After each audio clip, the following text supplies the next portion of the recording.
But let's talk a little bit about the variations of a SMAS facelift. Again, a SMAS facelift is working on this yellow layer called the SMAS that's right under the skin. It's adherent to the skin. And when surgeons, any surgeons really doing a facelift, they're doing something to the SMAS.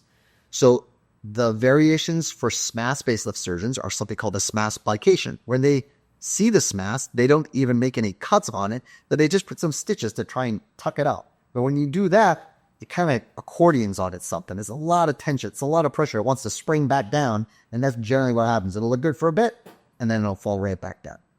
The second variation is a SMAS imbrication.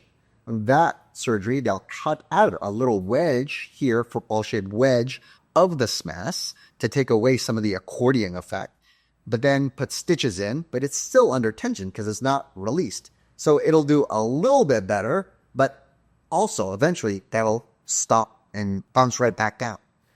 Most surgeons do a sub-SMAS facelift, where they'll make the incision on the SMAS there, and then they'll lift it up there like a sheet. They're lifting up the sheet off a mattress from here to here, okay, before these Velcro-like attachments. So that way they're getting a little bit more lift and stretch, and it can glide over itself. And then they stitch it into place. And that does okay, but it's still not releasing the Velcro-like attachments here that are holding that whole SMAS down. So it's kind of like pulling it against a sheet of plastic that's nailed to the ground. It doesn't want to move.